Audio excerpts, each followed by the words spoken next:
आज 62वां दिन है भारत जोड़ो न्याय यात्रा का। आज सुबह राहुल गांधी जी पलघर में उनका यात्रा हुई। दोपहर को थाने जिले में जाएंगे और कल भारत जोड़ो न्याय यात्रा का आखिरी दिन। कल मुंबई में यात्रा हुई और अंतिम कार्यक्रम 5:30 बजे को चैत्य भूमि में डॉक्टर बाबा साहब अम्बेडकर स्मारक दादर में हुआ। ये देश के लिए बड़ा हेडलाइन है, क्योंकि 63 दिनों के बाद भारत जोड़ो न्याय यात्रा समाप्त हो रहा है और उसी जगह पर समाप्त हो रहा है जहां हमारे संविधान के निर्माता के नाम पर एक स्मारक बनाई गई है, उनकी चैत्य भूमि। ये कल का सबसे बड़ा हेडलाइन होने वाला था, तो ये हेडलाइन जेपी सरकार ने तय कर दिया है कि कल 3 बजे चुनाव आयोग की बैठक में चुनाव की घोषणा की जाएगी। अच्छा है, सस्पेंस कल खत्म हो जाएगा। जो कल ही नियुक्त किए गए थे 2 इलेक्शन कमिश्नर, उनका भी मोर्चा लग जाएगा शेड्यूल में और कल इसकी घोषणा होगी। पर हमारे लिए सबसे बड़ी बात यह है कि राहुल जी 5:30 बजे चैत्य भूमि पहुंचेंगे और डॉक्टर बाबा साहब अम्बेडकर स्मारक में भारत जोड़ो न्याय यात्रा की समाप्ति की घोषणा करेंगे। अभी जैसा मैं आपको संबोधित कर रहा हूं, साथ ही साथ बेंगलुरु में हमारे कांग्रेस अध्यक्ष मल्लिकार्जुन खड़गे जी भी एक पत्रकार सम्मेलन को संबोधित कर रहे हैं, जहां वो कांग्रेस पार्टी के श्रमिक न्याय को लेकर जो 5 गारंटियां हैं उसकी घोषणा कर रहे हैं। अब तक हमने किसान न्याय को लेकर 5 गारंटियां की घोषणा की है, नारी न्याय को लेकर 5 गारंटियों की घोषणा की है, युवा न्याय को लेकर 5 गारंटियों की घोषणा की है और आज अभी भी कांग्रेस अध्यक्ष बेंगलुरु में श्रमिक न्याय को लेकर 5 गारंटियों की घोषणा कर रहे हैं। और कल यानी कि 16 तारीख को 1 बजे को हमारे कांग्रेस अध्यक्ष बेंगलुरु में ही हिस्सेदारी न्याय को लेकर हमारी 5 गारंटियों की घोषणा करेंगे। तो भारत जोड़ो न्याय यात्रा के 5 न्याय के स्तंभ थे: नारी न्याय, युवा न्याय, किसान न्याय, श्रमिक न्याय और हिस्सेदारी न्याय।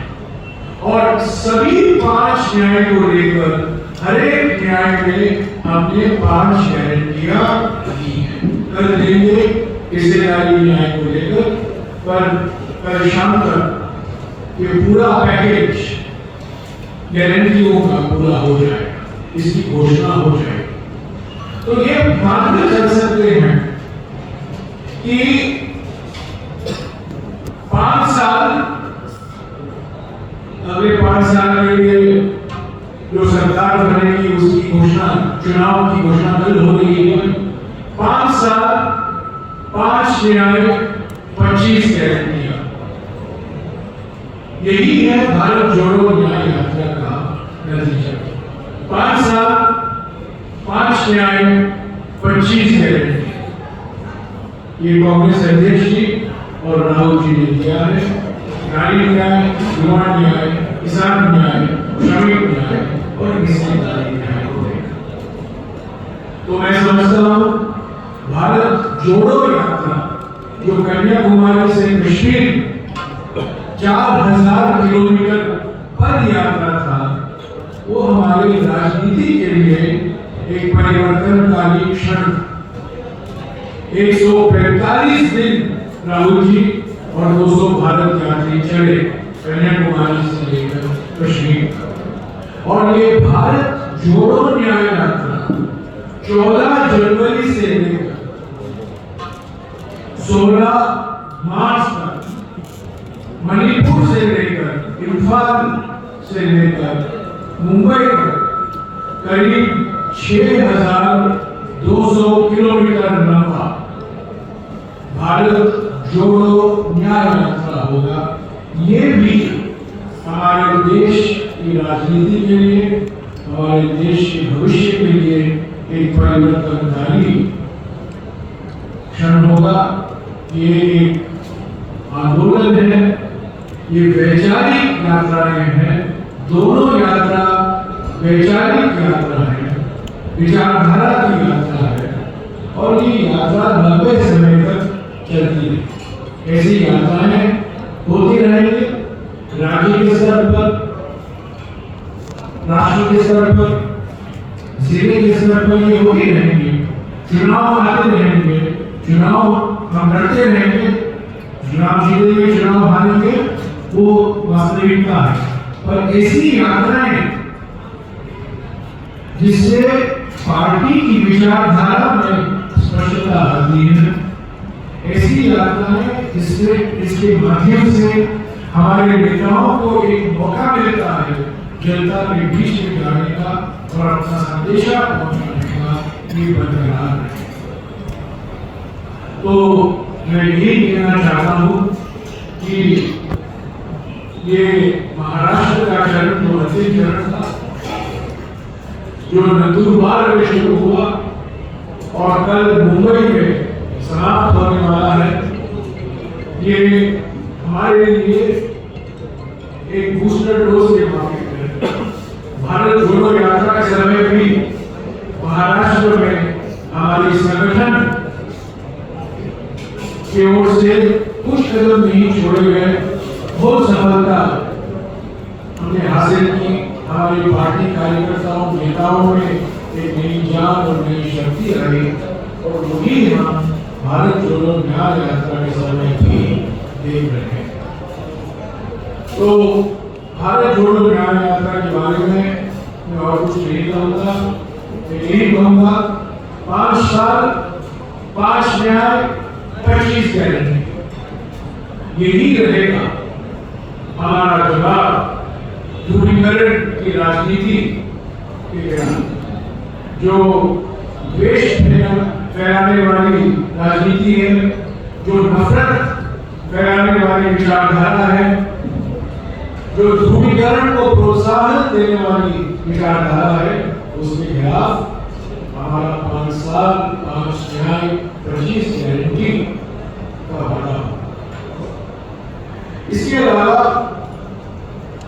आज 1 और 2 महत्वपूर्ण मुद्दे उठे हैं जिस पर चर्चा हो रही है मीडिया में, मैं उसका जिक्र भी करना चाहता हूँ। कल जो चुनाव की घोषणा की जाएगी उसके बारे में मैं कुछ नहीं कहूँगा, पर मैं ये जरूर दोहराऊंगा कि विपक्ष पार्टियां, इंडिया गठबंधन की पार्टियां, हम ये नहीं समझ सकते कि क्यों 10 महीनों से चुनाव आयोग जो एक संवैधानिक संस्था है, जो एक निष्पक्ष संस्था है, 10 महीनों से चुनाव आयोग ने इंडिया गठबंधन के पार्टियों से मिलने से इनकार किया। इसके दबाव में आकर इनकार किया है, मैं नहीं करता, आप समझ सकते हैं।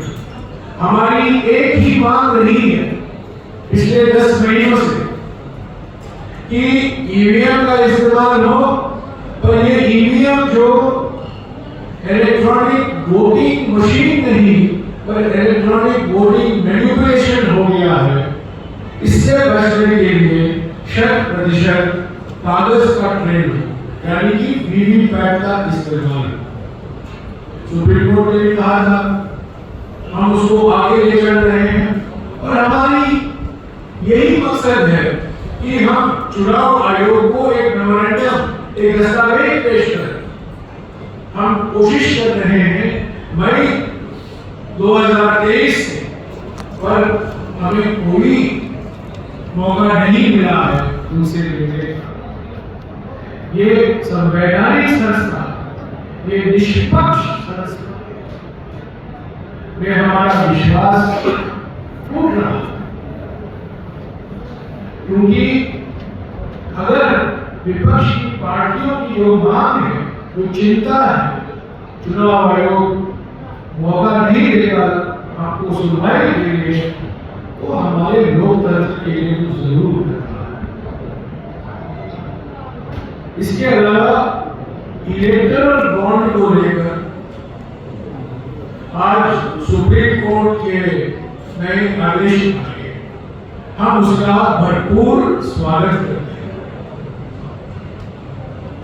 हम पहले से ही कहते थे, 7 साल से हम कहकर आ रहे हैं कि इलेक्टोरल बॉन्ड से चुनावी फाइनेंसिंग के लिए कोई पारदर्शिता नहीं होने वाली, इसका भारी दुरुपयोग हो सकता है। और जो जानकारी कल रात को इलेक्शन कमीशन ने अपनी वेबसाइट पर डाला, उसका हमने कुछ विश्लेषण भी किया। अभी सब लोग जानते हैं कि पिछले 5 सालों में बीजेपी को करीब 6,000 करोड़ रुपया मिला है इलेक्टोरल बॉन्ड के रास्ते से। सिर्फ इलेक्टोरल बॉन्ड के रास्ते से, बीजेपी के लिए कई रास्ते हैं, सिर्फ इलेक्टोरल बॉन्ड के रास्ते से 6,000 करोड़ रुपया मिला है। वो 4 गुना ज्यादा है अगर कांग्रेस की तुलना करें, 4 गुना ज्यादा। और हमने जो लिस्ट दिया गया है कंपनियों का, जिन कंपनियों ने इलेक्ट्रल बॉन्ड खरीदी है, उसका हमने काफी विस्तार से विश्लेषण किया है और हम 4 नतीजे में पहुंचे। इसका जिक्र मैंने आज सुबह भी किया है, इस पर चर्चा हो रही है, मैं उसको दोहराऊंगा। ये जानकारी से बिल्कुल साफ हो जाता है कि चंदा लो धंधा लो, बिल्कुल साफ है।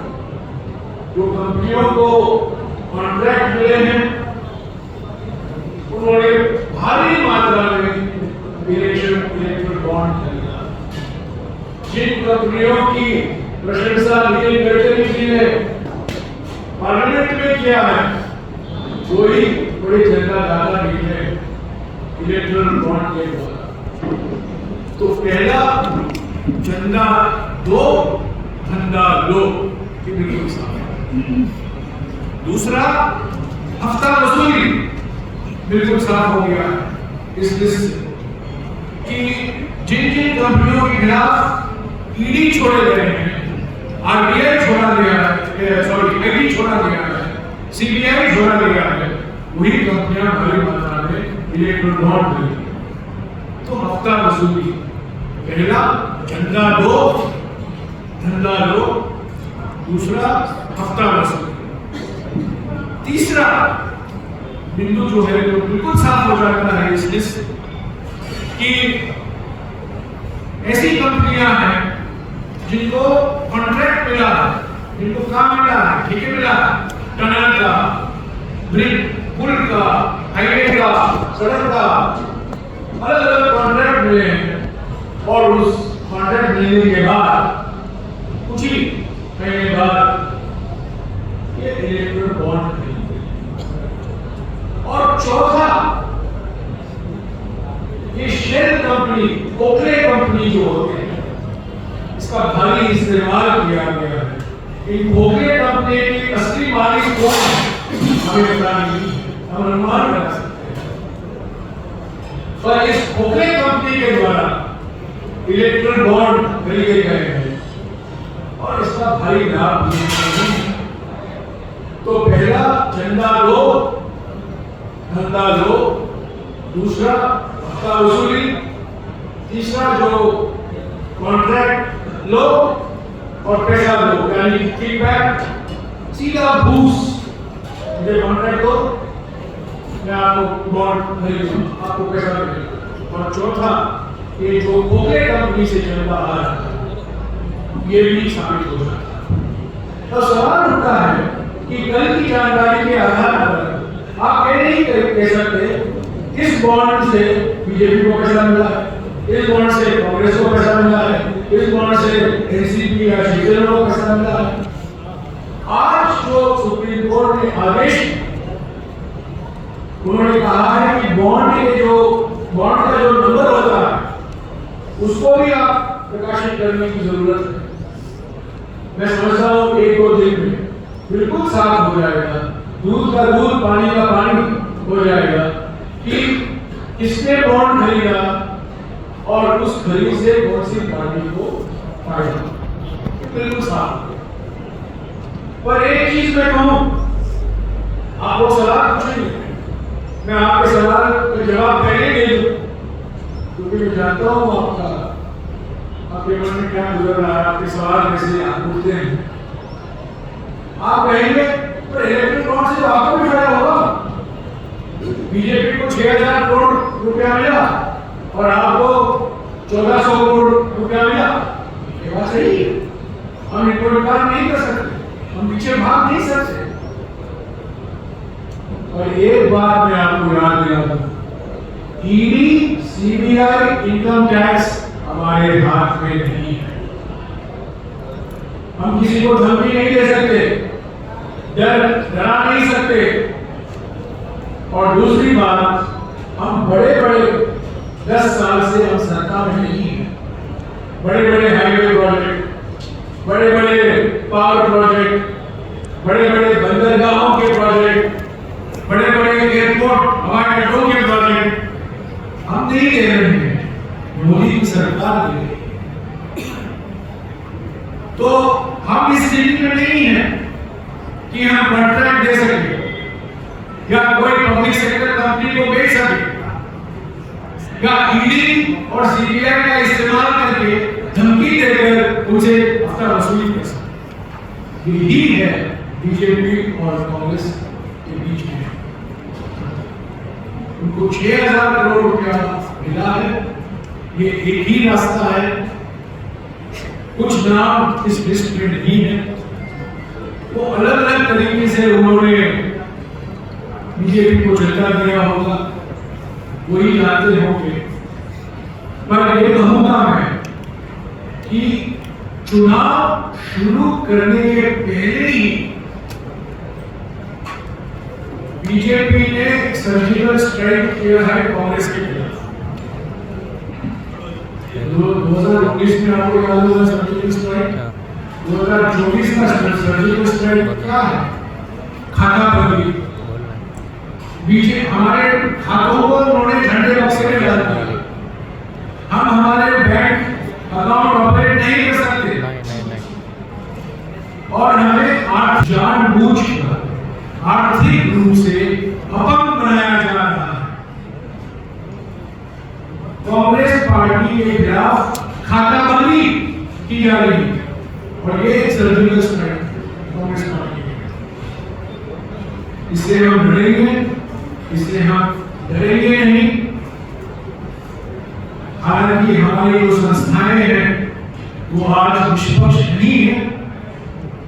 हम हाईकोर्ट में गए थे, हाईकोर्ट से हमें बाहर के लिए सुप्रीम कोर्ट जाएंगे, उनके दरवाजा हम खटखटाएंगे। पर ये जो सारे प्रयास हो रही है हमें कमजोर करने की, हम समझते हैं विचार के आधार पर, हमारे 25 गारंटियों के आधार पर कांग्रेस पार्टी को और इंडिया जनता दल को जरूर जनादेश मिलेगा 2024 की लोकसभा में। क्या आपके कोई सवाल है तो आप पूछ सकते हैं। सर, पहला सवाल मेरा ऐसा है कि कांग्रेस देश की आज़ादी में पहली बार कांग्रेस हिस्सेदारी की बात कर रही है, 80-20 के आंकड़े की बात कर रही है।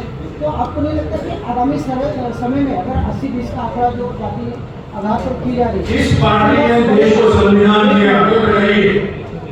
बाबा साहब अम्बेडकर ने 26 नवंबर 1949 को 10वीं असेंबली में कहा कि अगर कांग्रेस पार्टी नहीं होती तो ये संविधान असंभव था। ये कांग्रेस पार्टी का योगदान है, खुद बाबा साहब अम्बेडकर ने कहा। और इस संविधान के स्तंभ क्या है? सामाजिक न्याय, आरक्षण, पंथनिरपेक्षता, यही तो बदलना चाहते हैं नरेंद्र मोदी। इसीलिए 2/3 बहुमत मांग रहे हैं, 400 पार की बात कर रहे हैं, ताकि बाबा साहब अम्बेडकर को खत्म करें और मोदी के अम्बेडकर मोदी संविधान लाए। सर मेरा सवाल सीधा